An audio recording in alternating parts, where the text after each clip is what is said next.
All right. Hi everyone. So this is our new stream here, and so I'm. Oh, whoops! I forgot to mute the stream. Okay, I can hear my echo.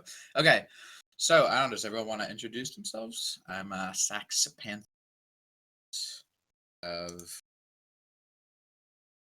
We have Dink Dunk, also known as Zeno, of Daisy Crater, Hello. and we have Salted, whose mic is muted. So today we're going to be talking about map design stuff mostly, and then we're going to show something else afterwards, and then we're going to have a little Q&A, and then we'll call it a day. So, yeah, I don't know who's going to talk first, but I Actually, guess let's get into it. What?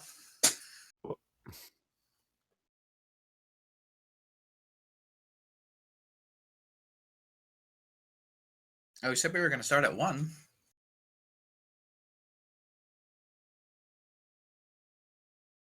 yeah, but that's the best way of doing it. Talking to Well, ourselves. there's going to be a VOD anyway, so I don't think it should be a big deal. Do you even have Unity open? Because it'll probably take you. Okay. Um. Yeah, sure. Unless you wanted to. Um. We have a live. We've been doing things. We've been doing things. So it's always good. Also coming in.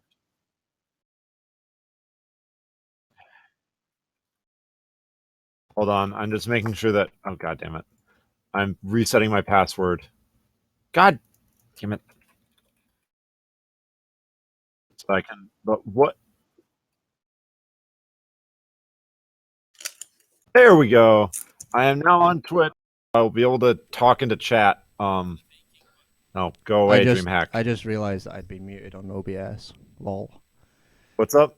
I was muted on OBS, so you could hear me, but they couldn't. Oh That's my weird. God. This is kind of a. All right. Well, whatever. Let's get into it then.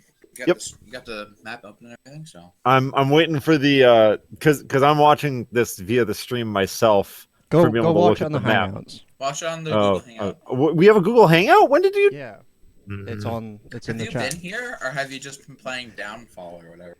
Yeah, I may have been playing Downfall or whatever. this is why nothing ever gets done. Jeez.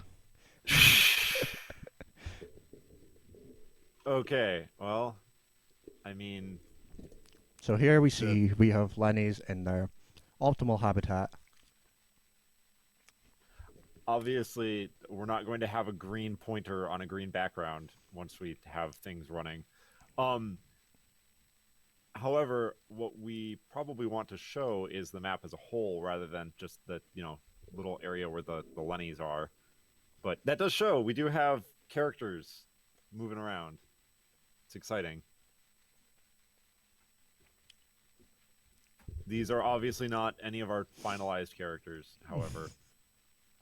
Lenny in his pimp slap. Yeah, exactly. So I think that showing a full view of the map is the thing that we probably want to do right now. Not Yeah. Yes, okay. So there's a few things that we're doing with our map that you probably will see here. A few particularly important things are, if you could show the entire map, thank you. I was trying to make it bigger. So one thing to note is this is not the complete setup for our brush. We're going to have more brush than just this. The placement of the walls is pretty in the works at the moment. We're going to generally keep layouts that are similar to this, but we may be adding some walls, we may be adding some brush, so on and so forth. And you may notice, do you have a mouse that you can hover over things with? Okay, so point to the brush. Point to brush. It's the green stuff. It's Walls, the light green stuff. Yes, the light green stuff. Walls are the gray. And then you Whitey, probably yeah. notice what's that black stuff? There's some black transparent areas on there.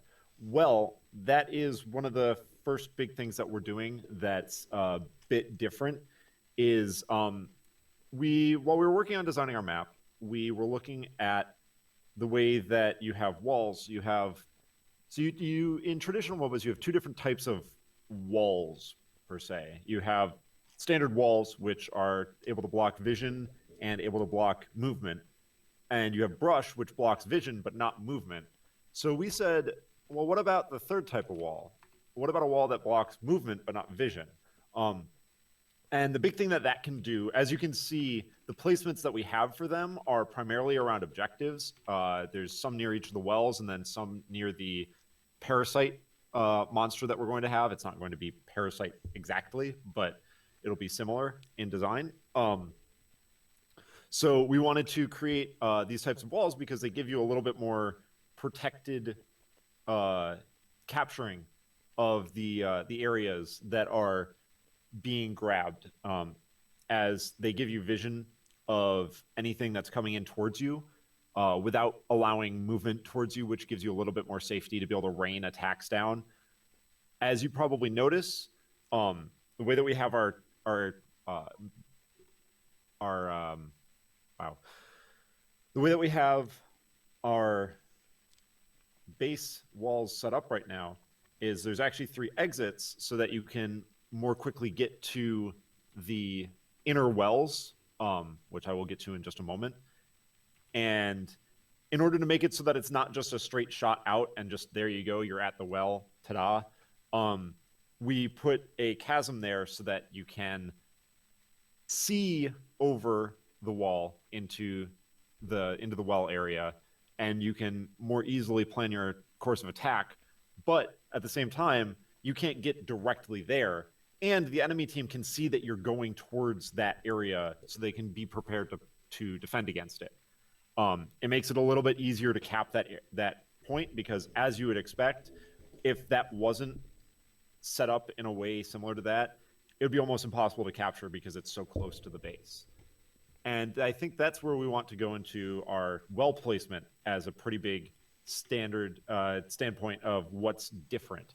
As you can tell, for those of you that played Dawngate, you know that the wells were in the corners of the map. You had them near the base, but out on the outer edge of the map. We wanted to do a few things a bit differently from that. We felt like the wells in Dawngate, while they were a really, really cool idea, they didn't quite... yes, that is the base in Dawngate. Thank you. Yeah. I googled Dawngate map, and that's what came up. I'm like, oh, I realized what it was. Yep. There we go. So one of the big things that yes, perfect. Dawngate's wells were kind of off to the side, and they were points of contention. As you can see, there's a lot of brush in those. We aren't going to be using just the 5 pieces of brush in each area. There will be more. It's not finalized. Don't worry too much about that. But so one of the big things about the wells in Dawngate was that they were very much something that you went to get. You harassed them heavily during the early game, but you didn't really go to capture them until your team was already in a comfortable position controlling the enemy team, because of the fact that they were so far behind enemy lines, because they were in between 2 turrets and were relatively close to the base itself. So it was a little bit dangerous to try to go for them early. And if you got them early, good, but then pretty much the second that they unlocked, the other team got them back, and it was not really a waste, but it wasn't very optimal to go for them early. So you usually saw teams taking them in the late game. We wanted to try to foster a very aggressive play style by putting at least some of those wells further forward. And this will tie into, once we eventually, not at this stream, but when we eventually talk about our replacement for Predator in more depth, we're intending that to be primarily focused around trying to take neutral or try to take team-oriented objectives like wells and turrets. So we wanted to try to push the idea of, you want to be fighting over these early on because they're an important thing, and it needs to be easy enough to be able to go for them without it being too easy to defend them from one side or the other, which is why, as you can see, the blue side wells, for just to use the blue side as an example, the outer edge wells, which are the ones that we expect people will be fighting over, are blocked off a little bit from the jungle from the side that owns them, so that it's a little bit harder for them to get there. From the jungle. On the other hand, however, you can tell that it's relatively easy to get there from the lane. This is because we wanted wells to be a more lane-oriented objective, because the jungler already has all the jungle buffs, the enemy jungle buffs, and the jungle and the middle of the map camp to take care of. And of course, they'll help with controlling the well objectives, and they'll be trying to grab them early on and harass them early on. But it's intended to be primarily aimed at laners, which is why those outer ones are so close to the lanes in the first place. And as you can tell, if you zoom back out, Zeno, I'm not the one controlling things. So as you can tell, as I mentioned, we have the inner wells as well. That's because we wanted to make wells a little bit less snowbally. Where in Dawngate, when you got your wells, if you had a comfortable control position, you pretty much kept them for the majority of the game. Once you got them, obviously, if the enemy team turned it around on you, it was a little bit. They were able to get them back, and there you go. But it basically started to gold star of the opponent pretty hard. We wanted to make it so that there was variance to it with the two side wells, with the constant fighting over those. But we also wanted to give a little bit of a safety net to the teams. And so we put the other two sets of wells, the other set of wells at the center of the map, close to the base, so that they were easier to defend. We don't have any of our towers on this map currently because of the way that they were set up was not quite where we wanted them to be, so we just took them off for the moment. But this will be in between the inner and base turrets, so it'll be a lot harder to take safely because the enemy team can collapse on you if you try to go for it. So that's really like an end game objective to take. If you're taking that, you're probably winning the game in the next few minutes anyway. It's primarily, but at the same time, you can harass the well pretty effectively to be able to take some of their gold gain away if you feel like you can safely go through there. As you can tell, there's only a couple of different ways in, so if the enemy team decides to spend a ward on protecting against that kind of invade so they can collapse on you, they are going to have to spend a couple of them so that they have to do that, which makes it a little bit harder to control the rest of the map. So trade-offs really for our wells are primarily that some of them are much more easily capturable. The other ones are much more difficult to capture in comparison to Dawngate. But we wanted to give it a bit more of a very aggressive play flow early on. And again, that will tie very heavily in when we start to talk about what we are doing for our so-called Predator buff. It'll tie heavily into what we have there. And those are our primary spots in terms of walls and wells. We're actually talking about calling them mines. And we may be doing our design for the mines themselves a little bit differently as well. Right now, that's still a little bit up in the air. Another thing that's a little bit up in the air is you can see we're going to have Guardian units. They're not going to be exactly the same as Guardians from Dawngate. And they won't look like this. Yes, and they won't look like this. But they will neither be exactly like the old version of Dawngate Guardians, which was just the big Guardian attacking things at the 3 health bars. If you guys were playing for long enough back then that was something that you remember. But nor will they be exactly the same as the 5 cores. You have to destroy all the cores before you can start to attack them. We're going to be trying a few different things out. I don't want to give away too much here because that's not really what this stream is about. But just know that we are going to be trying to make the final confrontation in the game not just I'm hitting a building and destroying it, and that's how you win. We want to make it feel epic like it did in Dawngate. As you can kind of see from the top corner of Xeno's screen, the UI is in the works. Exciting. Oh my god, what are you doing? Zooming back in. Okay. Also, And, the question for wells about we've got well, we haven't actually decided exactly what the wells are going to do apart from that they're going to have some salt income of some kind or gold income. We're looking at potentially other possible options, but for the moment at least we're looking at just basically setting them up in a similar way to Dawngate's where it was gold income. The thing to note is that much like Dawn Gates, also, we don't want them to be a you have them or you don't situation. We want them to be something that you can incrementally have. Thus, the idea of harassing wells to kill minions, to kill the worker minions, if you're setting it up that way. So that is something that we really do want to do, because we felt like that was a really good design part of Dawngate. That, like, for example, League of Legends has the similar idea with the Twisted Treeline altars, but those are a you have them or you don't situation, which makes them a lot more swingy when you gain control of them. And we want to make the wells a point of contention, but we don't want to make them, if you control it, you are automatically going to get whatever you need no matter what.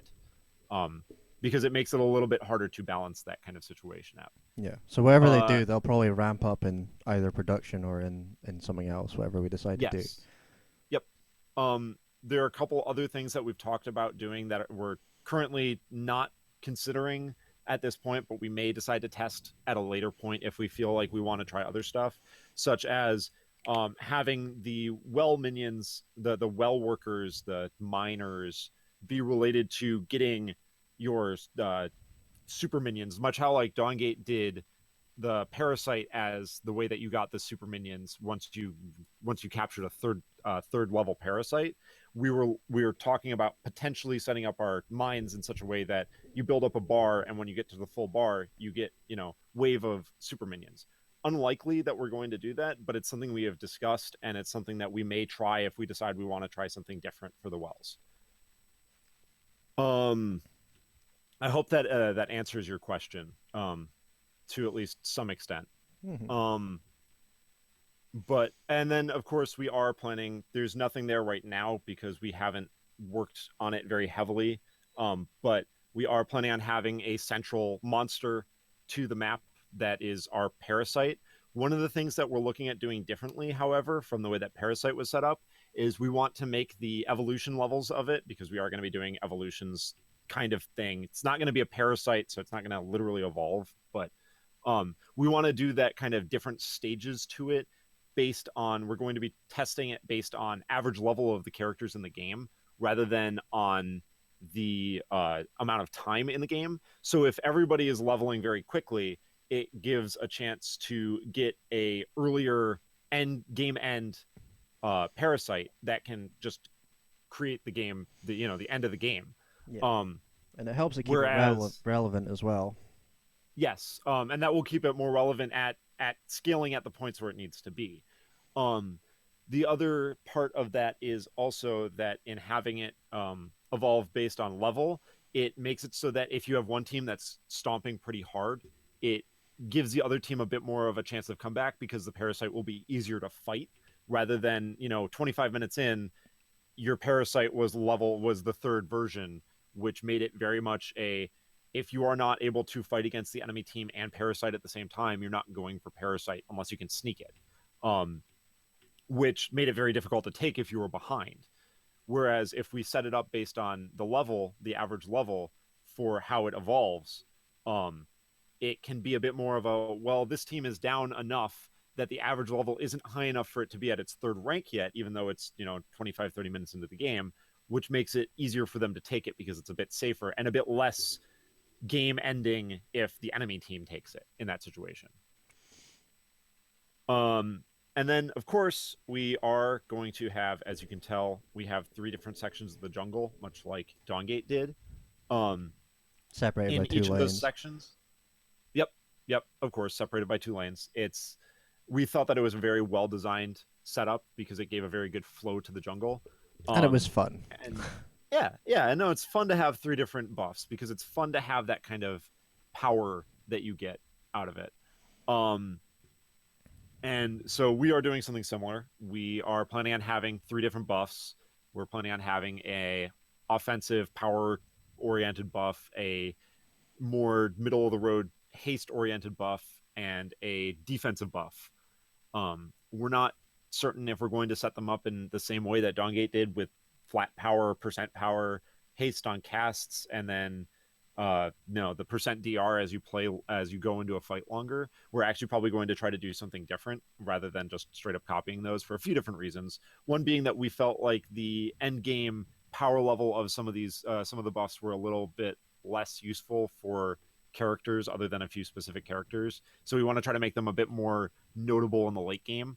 But then also we wanted to make it a little bit more interesting, not just straight up copy Dawngate, because as much as we are based off of Dawngate, we don't want to be Dawngate because that wouldn't be fair to them and it wouldn't be fair to the people that play our game once it comes out because they'd just be getting Dawngate again, which we want to try to take what Dawngate did and do certain parts of it that we felt could have been done better while still being based on what we liked so much from the original game. The couple of differences though to our camps, go to the power area for blue. Oh, now you're Scroll testing down to the me. left. Down to the left. No, yeah, no. This is armor, power. No, Zeno. We don't have. If you make it, yes, I got you. that's not down to the left, but okay. Yeah. This side, yeah. This one. Yes. That side is going to be Power. Yep. That one is going to be our power area. Power buff is going to power side is going to be oriented towards more AoE based characters for the early game. Obviously, once you get to mid and late game, it doesn't really matter where you go because you're going to be killing the jungle monsters no matter what. But it's going to be more AoE oriented, so actually more aimed at tanks and bruisers that have some survivability that can afford to go for that. So we're going to be making that one the one where the most jungle monsters are in each camp. So that one we're looking at having 4 monsters per camp. And as you may, well, it's not very obvious exactly how we're going to have our each individual camp set up currently, but the way that we want to set it up for power buff is we want to make it feasible to grab and pull minions from the side camp, 1 or 2 of the side camps, to the power buff. So if you feel like going for a particularly risky but much faster start, you can, excuse me, you can actually try to go and take on 2 or 3 camps worth of minions at the same time. And if you're a heavy AoE character, you'll be able to kill the small minions very quickly, which will give you a big boost in your clear speed. But on the same token, because you're taking multiple camps at the same time, you're putting yourself in a pretty dangerous situation if the enemy team decides to invade. So we want to make that something that characters that are really good at AoE can do theoretically to give them a bit of a boost in power, clear speed power. But as you also notice, it's a pretty open area overall, which means that it's a lot easier for the enemy team to invade onto the camps and try to take you out while you're taking your camp, or to just steal it flat out. We did that intentionally. We want power to be the more risky buff to take, but that's because the characters that should be taking it want to be clearing the minions on the sides, the smaller ones, fairly quickly.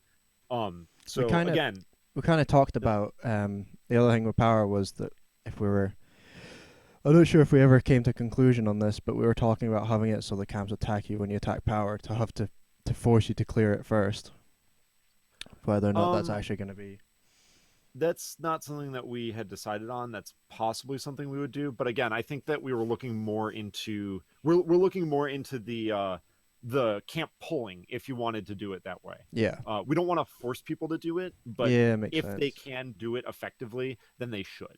Of course, the middle area, the transitionary buff, haste, because haste, we're calling all of our stats the same, because they were good stat names and they explained a lot of what was going on. We'll probably change them a bit, just to make sure that it's not exactly the same game name. Because just making sure that EA has no excuse for trying to cease and desist us. But so the haste buff will be in the middle. as before. This is because haste is a very transitionary buff, like I mentioned. It's something that both offensive and defensive and single target and AoE characters can use very effectively. So we want it to be kind of the in-between buff between the offensive power buff and the more defensive survivability oriented DR defense buff. The area currently is the map is currently pretty roughly set up. We're going to be having more walls. Like I said, we're going to be having more brush. It's not just going to be the few little bits that we have. We're going to be having some more walls in some of the areas so that there's areas for camps to be placed in. But the haste area is going to have monster camps that have 3 units in them, as they are the in-between area. They're the buff that is the camps that are for any character to go after. You may see some characters starting on it if they're trying to go for a really aggressive invade, but that's not one of our intentions. It's likely that characters will start either on power or DR, but we will have to see. That's something that we want to leave up to the players to be able to figure out for themselves. One of the other things to note is that the 2 side areas of the jungle are going to have 4 camps in them, and the middle area, the haste area, is going to only have 3. This is partially a concession of the fact that we have the wells in that area, so it's harder to put more stuff there. But it's also so that the middle area is a bit quicker to clear in the first place, and it's a little bit less prone to invades because there's less that you lose if you are invaded there. And that continues to tie into the middle wells being the safe spots, basically. And of course, this area is naturally quite defensible because of the fact that it is a buff that because of the fact that it's in between the 2 lanes. It's also probably the easiest place for the enemy team to push up on, like, without being that seen. That is true. But a good ward placement somewhere in the middle area of the chasm walls, which are what we're calling those ones, will usually stop an invade pretty much in its tracks.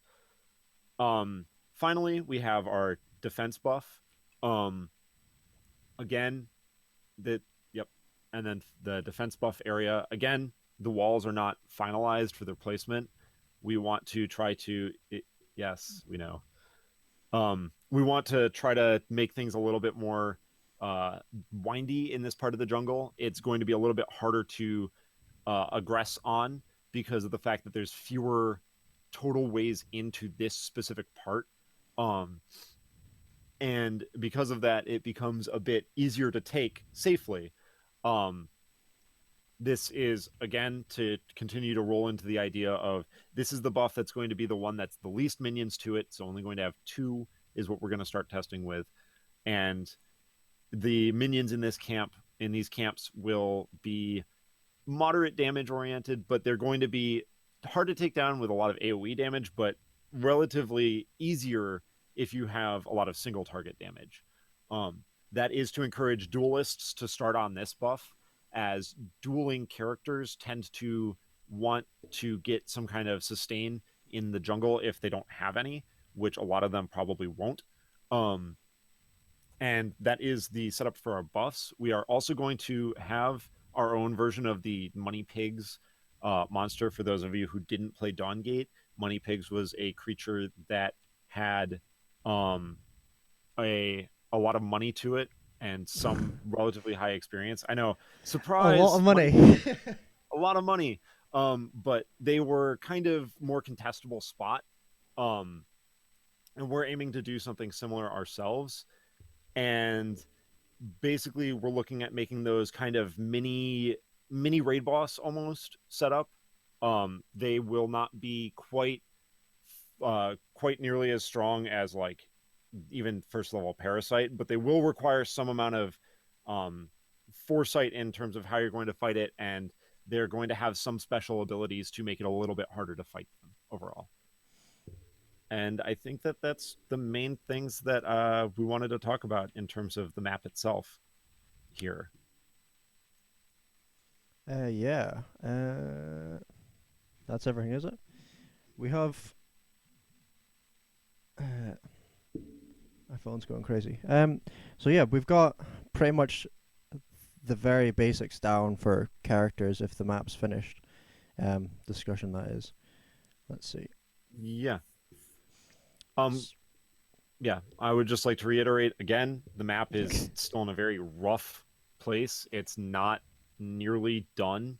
Um, we have a more a more finessed version of the map in drawing form. It's just that we're using these blocky areas in order to make it a little bit easier to. Hey, we're making it a little bit easier to try to allow um for moving stuff around and making the map a little bit more easily um a little bit more easily played with while we're still in a bit of a malleable state for it. When it's actually completed, obviously it's not going to be each of these blocks. It's not going to be nearly as chunky. We're going to try to make it look more smooth so that there's obvious. One of the big things we want to do that we felt Downgate did very well, which was that they had very clear jungle paths by the way that they smoothed the walls and such, so that it was really clear this is where you go in order to follow a very nice feeling path through the jungle. We want to try to get that same feeling. Do you want to talk about So- Lucan a little bit? Do we want to talk about Lucan? You got him on screen right now. I get well. This No. is his. This is two of Oh, his it's his kit, abilities. right. Yeah. Sure, we could talk about tentative name change, as lore team will yell at us to say. Yeah, he's gone through a lot of different. Yes. Yeah, progress is a little slow, but it's going steady. Yeah, You we're can going see- steady with our game. Yes. We have are we long-term have been relationship. we have been moving things about. I went to America, so sort of everything stopped there.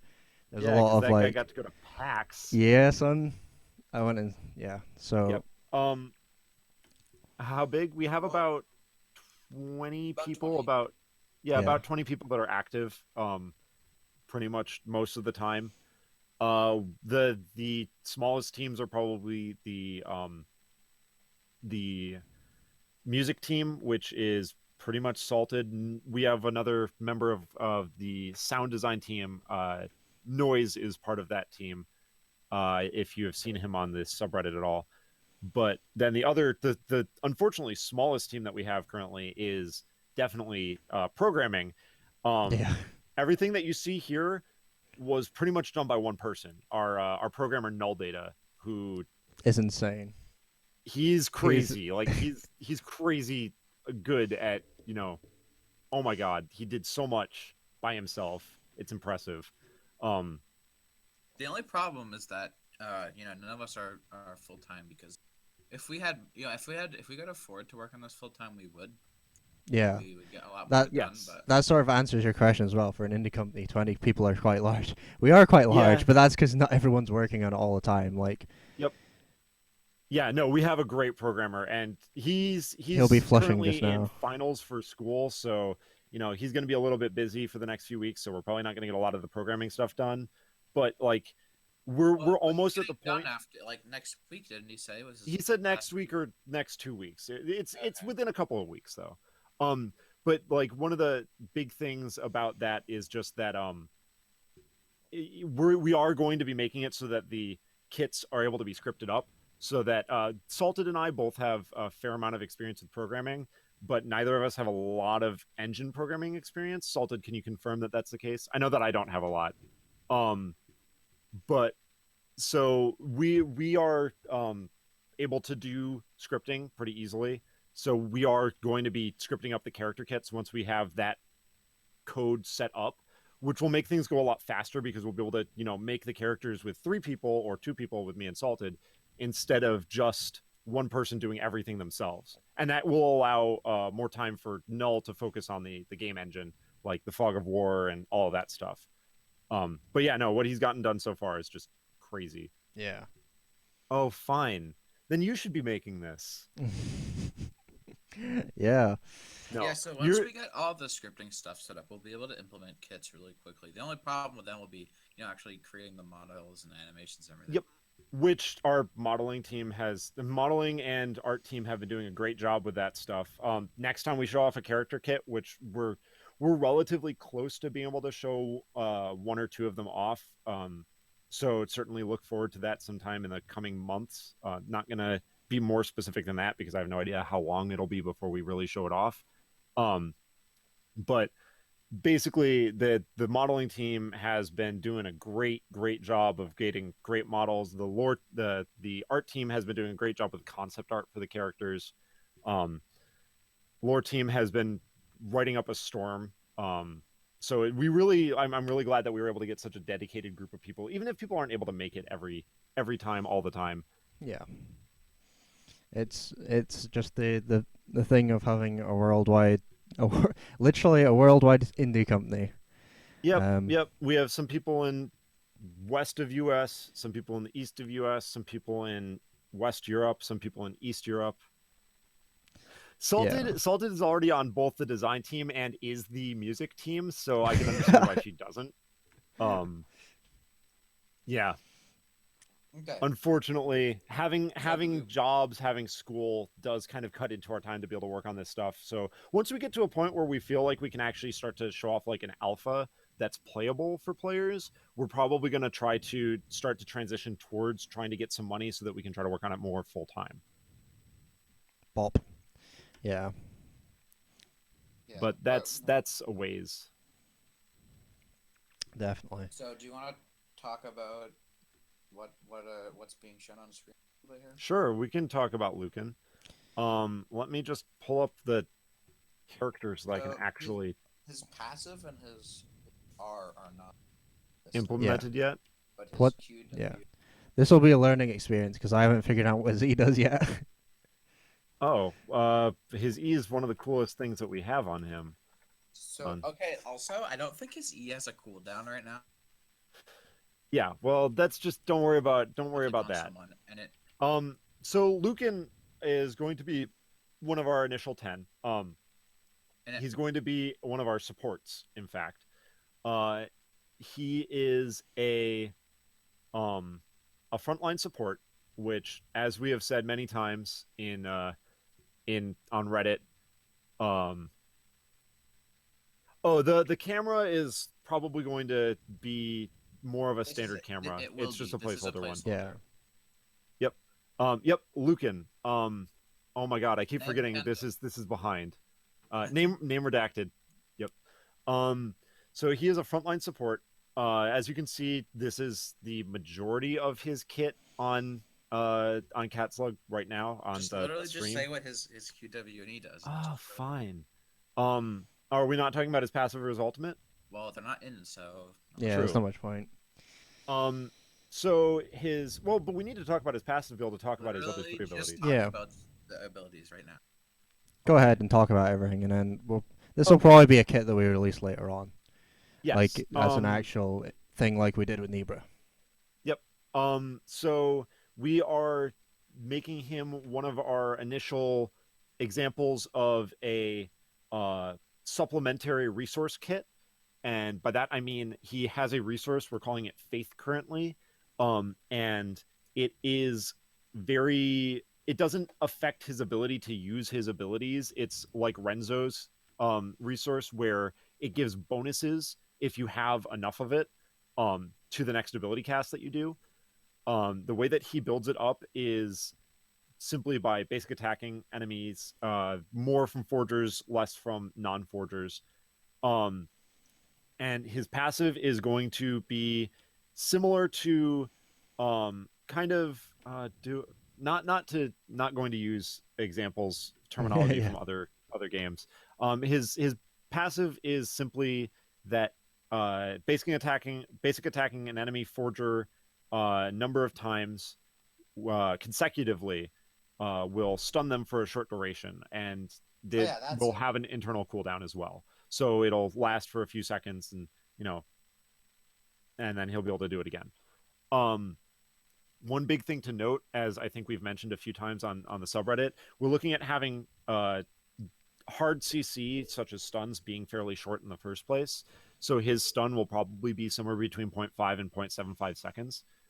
Primarily, this is encouraged to be more of a defensive passive, as it's about trying to keep people off of your carry, because it's hard to consecutively auto attack somebody as a melee character if you're not doing it in them coming into you, which is to encourage him to be more of a bodyguardy type character, which is what frontline supports are supposed to be.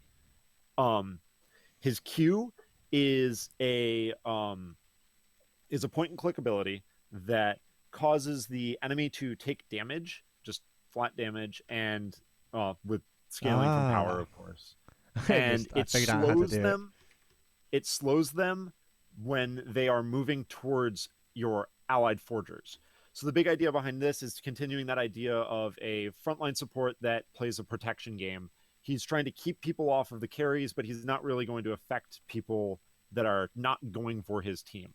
The thing to note, though, is when he has full faith, his Q will slow the enemy completely, just like no matter where they're going, and it increases the amount when moving towards allied forgers. So it'll be a base amount slow, and then it'll be higher when they're moving towards an ally.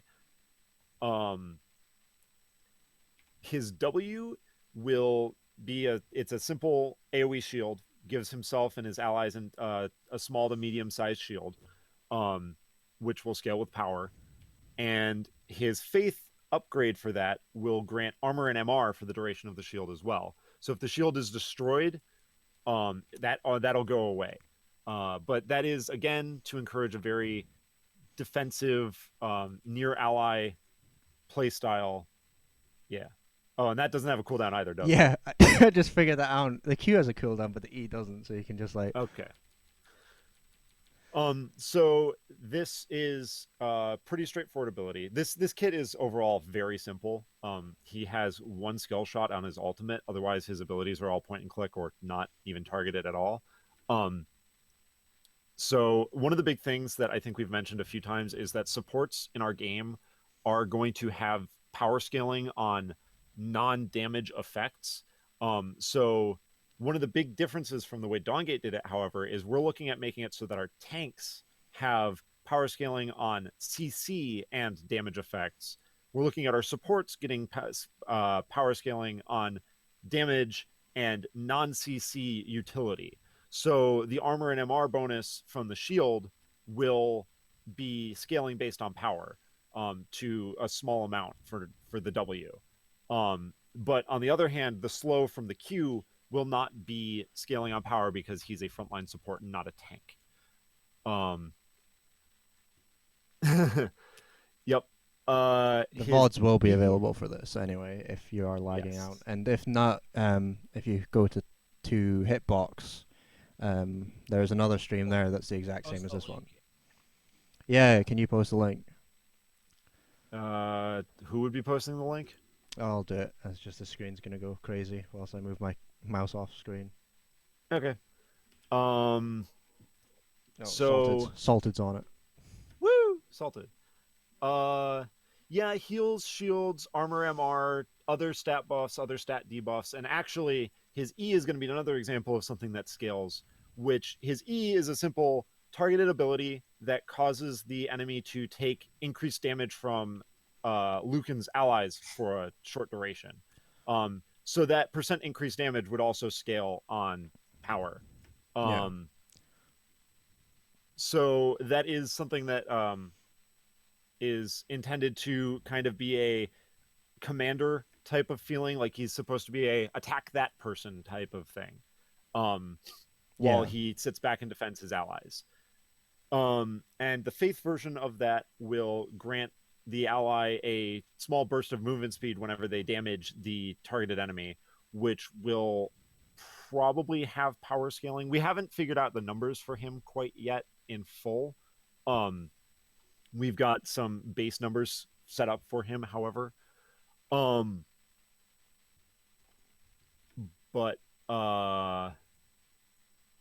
Yes. stat debuffs. Yes. Well, it would scale at power. So it would reduce MR and scale with like, yeah.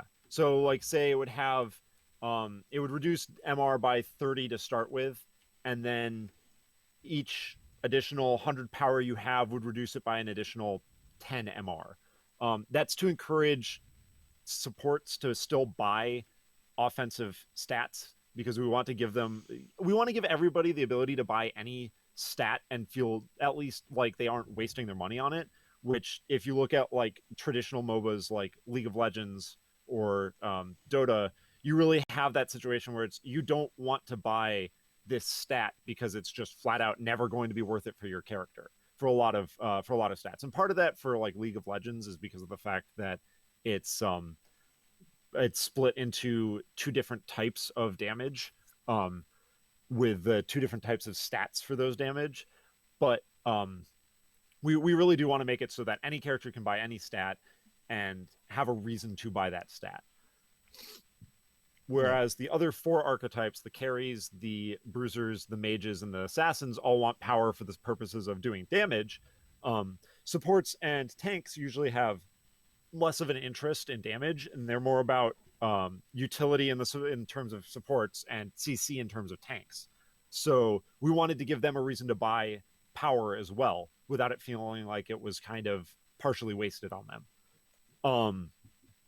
And that also allows us to scale their actual damage values down a little bit, so they're more focused on those utility or CC aspects, which will allow them to be a lot more powerful in those than other characters would be. So his ultimate is a skill shot of attacking in front of himself. We're looking at having him do like a punch animation after a very short delay that deals damage and knocks all enemies hit back by a moderate amount. And if they hit terrain, they will be stunned. So if they run into a wall or run into a brush, well, not a brush, but run into a wall or run into a chasm, they'll get stunned against it. Do note, however, chasms will be allowing. Yeah, kinda. One of the other things to note that I just realized that we didn't mention is we're going to be experimenting with walls not allowing dashes to go over them specifically. So, but on the other hand, chasms would, because like from a logical standpoint, it doesn't really make sense for a character to be able to dash through a wall. So Unless we're it's a looking at trying teleport. to. Yeah, well, but then those are more like blinks or Yeah. untargetable effects where you go through something No, instead. if you try to dash over a chasm, you just fall into it and die instantly. Yeah, Do, no, do, do, do. that's the secret. Ew. That's the secret to the game. You don't dash over chasms, you just die. No, chasms on the other hand will allow for dashes to go over them as well as blinks, teleports. Yeah, if we have any jumps in the game, currently we don't, but if we do have jumps, those would also go over walls because again, it makes logical sense that they would go over that. But specifically, yeah, if we had Corki or Tristan in our game, they'd probably have their effect be counted as a jump rather than a dash. So those would go over walls. It's kind of a balancing act between like what makes logical sense, what is thematically appropriate, and what is like balanced. Yes. Yep, that's definitely the case. We want to make it so that it's balanced, but it also still makes logical sense. So that like if a new person picks up the game for the first time, they go, "Okay, I see a wall. Well, I can't run through that because it's a wall. Like, how do you run through walls?" But at the same time, we want to make it so that it doesn't make dashes really weak or make blinks really strong. So it's going to be a balancing act, and this is something that we haven't confirmed for certain we're going to do. If we do some testing and we find that no, it feels bad to not be able to dash through walls, we will go back on that and we'll make it so that you can go through walls with dashes like a ninja. No, we don't have any plans to. It's going to be like any other MOBA where the terrain cannot be moved through. The walls and the chasms can't be moved on. You can't move on them unless you're removing them. If we put something like a Kensu ultimate into our game, which we have no idea if we're doing anything like that at this point. We have no characters that have that planned. I hope, because the amount of time that Dongate did put that in. Yeah, no. Well, that's one of the reasons that we've so far said, yeah, probably not the best idea is just the amount of time. First character, Kensu, confirmed. Yeah. Yep. R.I.P. Programming Man, not team. Well, I mean, maybe we would have more programmers by that point.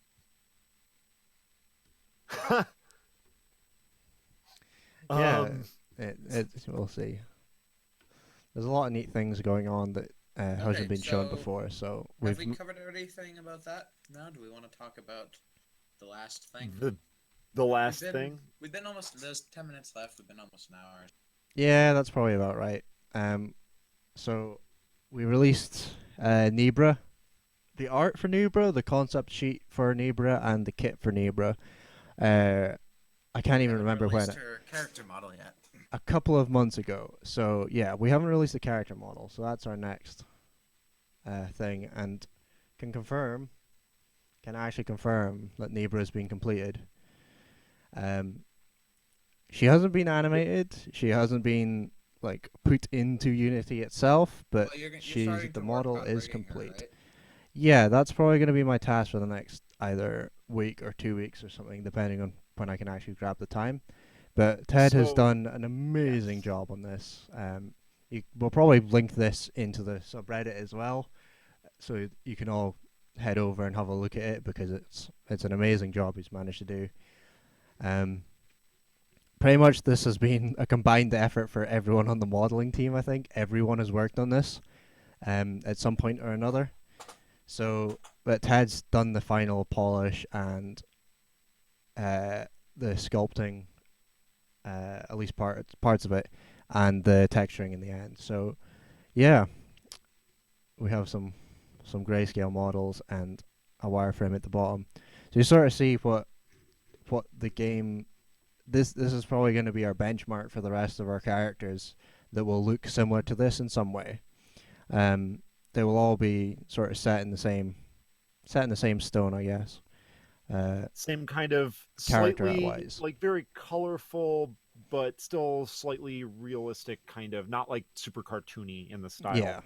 But yeah, no, this was really impressive. When I saw it, I was just like completely blown away. Ted's done a great job with this. Ted is the one of the modeling team members. Yeah. Like our main texture. Yeah. We have, so yeah, that's pretty much it. We have a couple, I guess we answered questions during the stream. Yep, but if anybody else has any other questions regarding anything we talked about or anything else, if it's something we can answer, we will. Yeah. I think that's probably the best way to put it. If it isn't, we'll probably answer it later. Like next stream or during a Q&A or something, whatever we decide to chuck up. Yeah, that's what I'm meaning on like a Reddit thread or whatever. Yeah, so I guess we'll just like stick around for a couple more minutes, but that's just about it. Yep. Well, we'll wait around. If anybody has any questions, any comments, anything you think we could like, because I would like to try to do the stream better, because I feel like I didn't do amazingly well for this.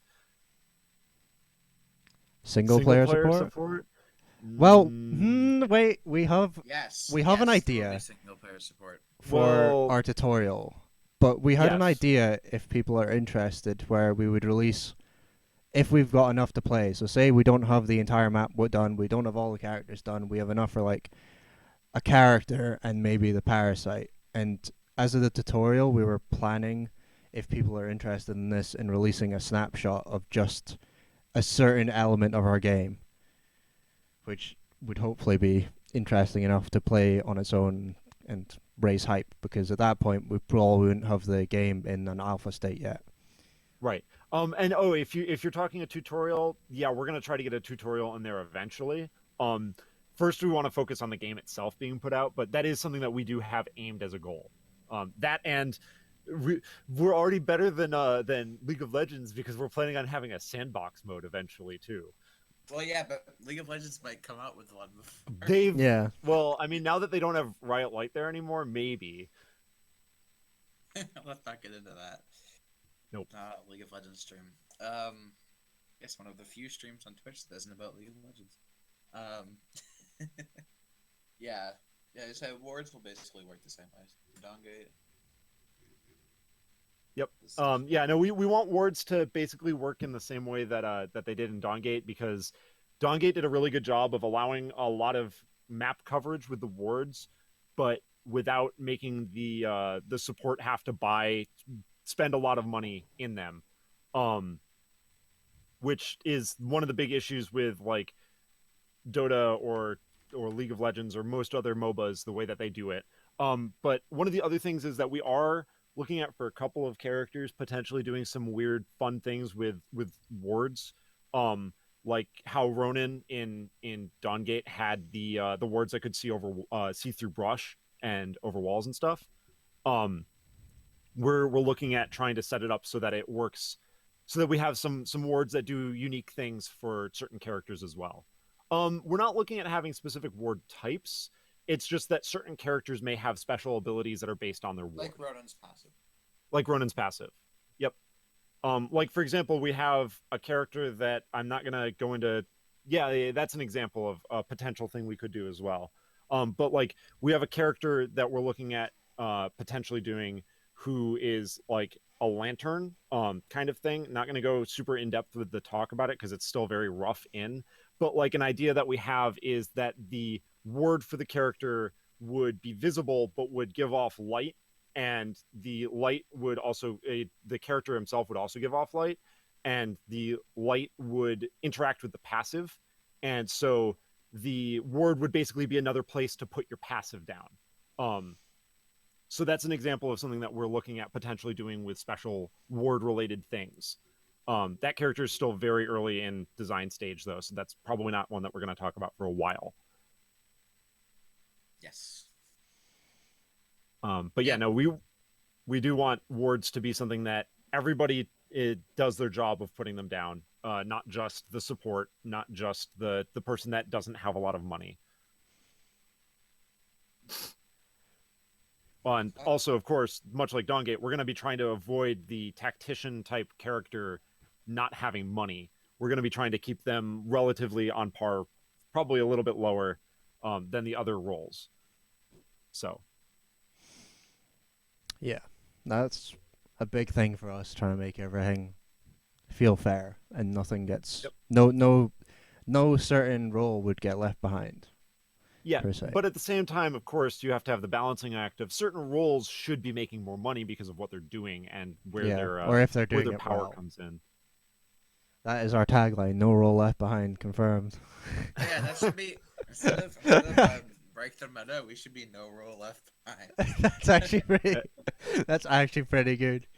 Yeah, that's not bad. Maybe we can make that our official slogan. AetherForged, no role left behind. Oh, that's pretty good. Is it? I guess for talking about what we're going to do in the future, we know that we said that we're going to try and do these bi-weekly, and it didn't happen. Oh, hold on. Atlas had another question. Character balance based around a meta. We're going to be trying to allow players to create the meta rather than enforcing it in any kind of character balance. We're going to, obviously, if a character is overbearingly strong, we're going to try to bring them back a little bit so that they're more on par. But we do want to try to allow people to decide what the meta is rather than what we think the meta should be. We'll have characters that are designed to be able to work in the jungle more effectively than others, for example, or more effectively in lane than others, for example. But we don't want to be like, this character has to go in the jungle. Like, for example, the way that League of Legends has Nunu designed, where he only gets his buff if he eats jungle monsters with his Q. So we want to have, there's always going to be an aspect of a meta being involved in the balance to some small extent, but we really want the meta to not affect how we design or balance our characters if we can. Yeah, like a lot of abilities that affect large monsters specifically also affect like forgers as well. So you could use that ability both in or in the jungle. Yeah.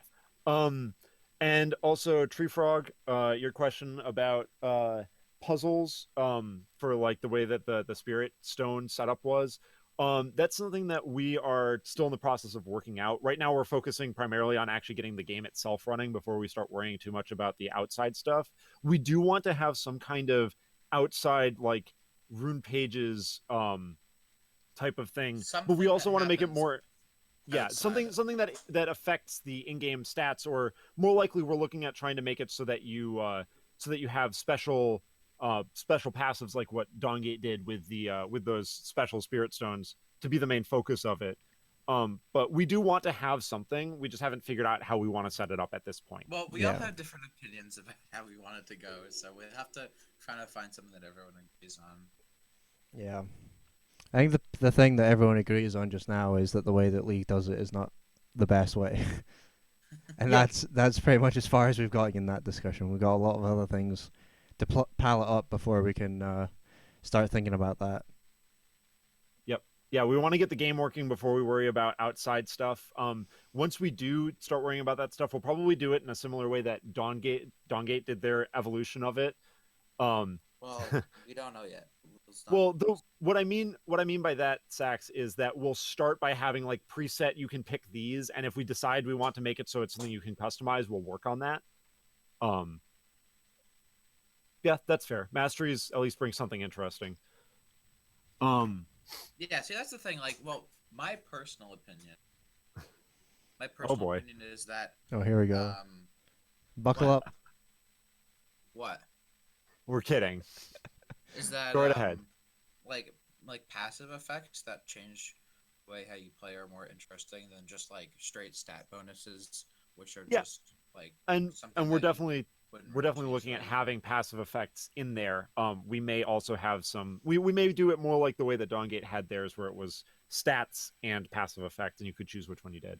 But again, we're still really early on regarding that. We haven't decided how we want to do it yet, so that's not something that we have a full answer for. Other than we want to do something. We don't want to be like Dota, where there's no outside of game stat or special ability bonuses. Yeah. Hopefully that answered your question. I think that's us pretty much wrapped up then. Yes. Because we can. If there's any questions You that crop up later, we will answer them probably either in the VOD Reddit thread or elsewhere.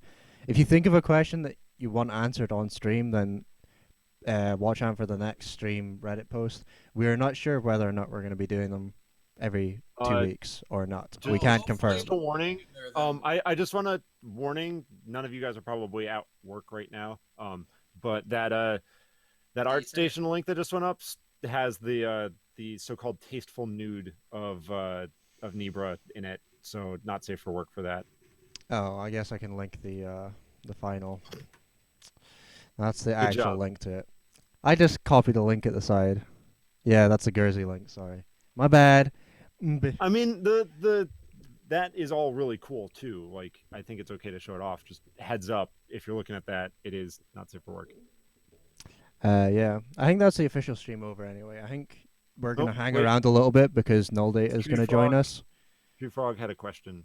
Your social security number. 1, 2, 3, 4, 5, 6, 7, 8, 9. I don't even know how many numbers are in a social security number. My social security number is 030787462. Mine's 8008. That's my 135, and then you've got to hold upside down. Sounds like the best social security number in existence, you know. Yeah, it's like I was amazed when I was in America that you can just put whatever the hell you want on your number plates. We saw a car that was like his number plate was literally just so fast, and that was it. Custom plates are a thing here in the U.S. I mean, ours have got to be that like two numbers, or 2 letters, 2 numbers, and then 3 letters following it. That's no fun. But you don't. Do you have vanity plates? Yeah, I've got one, and they've got to they've got to have, like, for example, the third and fourth have got to be numbers, and you can't put. So, for example, mine. Constraints on our vanity plates too. Mine is 1-1, which is any car. Like that was our plate for 2011 cars, and anything further than that, you needed like you can't put a 11 plate on a car from 1979, for example, which kind of sucks. Oh, look who shut up. Look who's here. So we have a special appearance from our programmer team. Our entire programming team. Give him a hand. I guess Zaki is technically still around, but lead janitor. He's more or less kind of taking a step back from everything because he was getting a little burnt out. Oh shit! I thought there was a meeting. There is. There is, but we're doing a stream Yeah, instead. we're doing a stream just now because people are still asking questions and we're just hanging around. But even if this was the meeting, it'd still be over an hour late. Yeah. Wait, what? Meeting It's- starts at 1 or whatever your time is. Meeting started an hour ago. Yeah. Oh goddamn it, time zones. All right. Well, anyway, As you should can we- tell, we have a lot of people from a lot of different time Okay, zones. let's wrap it up though. Yep. Right, so thanks for watching, everyone. It was Yep. pretty interesting, and it was nice to see we had more than 11 viewers at one point, I think, which Yeah, so appreciate which it, is folks. amazing. We'll get this VOD up either on... Well, you'll get the VOD on Twitch immediately, and I will probably send the file to Sax Panther, and he can upload it to YouTube or whatever. Or I can just upload it raw to YouTube, whatever. And then I assume we'll probably make a post to the subreddit for that as well, so that people can go and watch it more easily. Yeah. That's probably going to be it then. I'm just going to leave it with the one... I guess this is a newer copy, but we have a new copy of the I login think it's music. The same version that we last one. No, not quite. I don't know. Anyway, we shall see you all in the future. Goodbye. I promise I'll be more on the subreddit too. I know that I've been bad about being on there.